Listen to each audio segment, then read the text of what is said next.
Salut tout le monde, cette semaine je présente la caméra de surveillance Reolink Argus 2.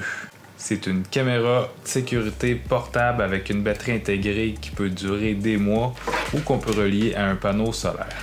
On regarde ça ensemble maintenant.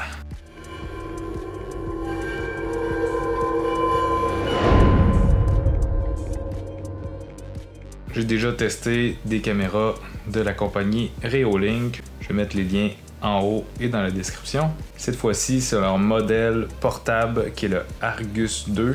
C'est une caméra qui peut fonctionner sans aucun fil, qui a une batterie intégrée ou qu'on peut relier, comme dans mon cas, à un panneau solaire qui permet de l'utiliser indéfiniment.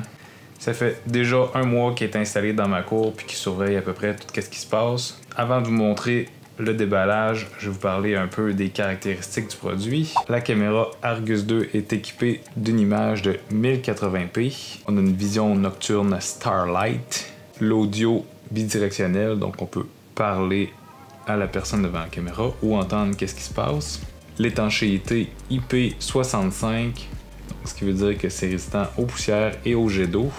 Une batterie intégrée qui est censée de durer des mois, tout dépendamment de l'utilisation qu'on en fait. Ou sinon, on peut se procurer un panneau solaire, un capteur de mouvement PIR.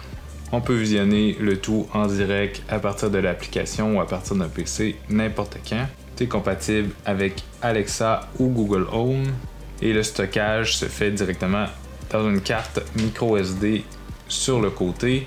Ou sinon, on peut aussi adhérer à leur service cloud pour quelques dollars par mois. Mais le stockage local, si on regarde maintenant le déballage, pour la caméra, on retrouve un manuel d'instruction. On a la batterie qui est interchangeable. On a une coquille souple ici pour venir l'habiller pour améliorer la résistance. Le câble USB. Une sangle pour venir le fixer à un arbre ou quelque chose qu'on voudrait l'accrocher. Toutes les vis pour une installation permanente. Un pied de fixation. Et la caméra elle-même. Maintenant, puisqu'ils m'ont envoyé le panneau solaire, on va regarder qu'est-ce qu'il y a dans la boîte. C'est assez simple. On a le manuel qui indique un peu comment orienter le panneau. On a aussi le câble qui est rattaché, qui est assez long, donc on peut quand même mettre la caméra loin du panneau. Ainsi que la fixation et toutes les vis pour venir le fixer au mur. Si on regarde la caméra sur le côté, on a une fente micro USB ainsi qu'un petit trou pour le reset. On a un port à l'arrière de la batterie pour venir soit la recharger, soit brancher notre panneau solaire. Ça vient sur un pied amovible ici, donc si jamais on voudrait l'installer sur un comptoir, sur une étagère ou quelque chose, puis on a un petit truc magnétique qui permet de l'orienter comme qu'on veut, puis c'est vraiment bien fait puis solide.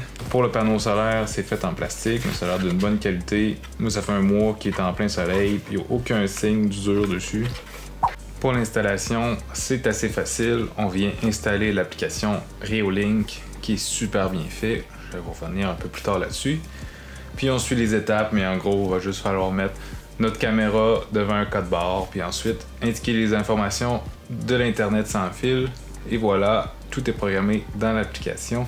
Ensuite, dans mon cas, je suis venu installer directement sur mon cabanon au bout de mon terrain la caméra avec la fixation permanente et j'ai relié le tout directement avec mon panneau solaire que j'ai orienté vers le soleil. Ensuite, sur l'application, on a vraiment tout pour contrôler et configurer la caméra. Si on regarde juste la batterie, je me rappelle pas avoir vu le niveau de la batterie baisser en bas de 95%, même s'il y avait plusieurs journées pluvieuses ou nuageuses de suite. Aucun problème avec ça, donc si vous avez un panneau solaire, je vois mal comment vous pourriez manquer de batterie. Après ça, dans les configurations, on peut venir voir en temps réel l'image. On peut soit mettre net ou fluide. Dans mon cas, je le laisse souvent à fluide parce qu'étant donné que la caméra est super loin de la maison, donc l'internet rentre pas à full pin dessus, mais je suis capable aussi de le mettre en image nette. L'image nette est super belle. Sérieusement, je suis quand même impressionné par la qualité. Ensuite, on peut venir configurer les alertes, donc si on veut recevoir des courriels, si on veut recevoir des notifications sur notre téléphone. On peut venir configurer le capteur PIR qui est un capteur de mouvement qu'on passe devant et va venir partir l'enregistrement. On peut venir configurer la sensibilité qui indique à peu près à combien de mètres ça va être détecté.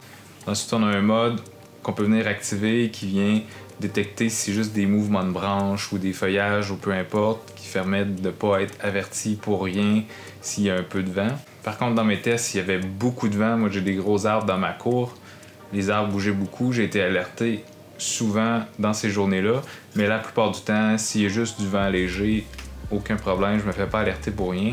On peut venir configurer des scénarios, donc on peut venir dire de telle heure à telle heure active les alertes, de telle heure à telle heure c'est pas activé. On peut venir mettre des paramètres personnalisés que quand on appuie sur un bouton, il désactive telle chose, active telle chose et tout ça. Donc c'est des scénarios qui sont disponibles sur l'application.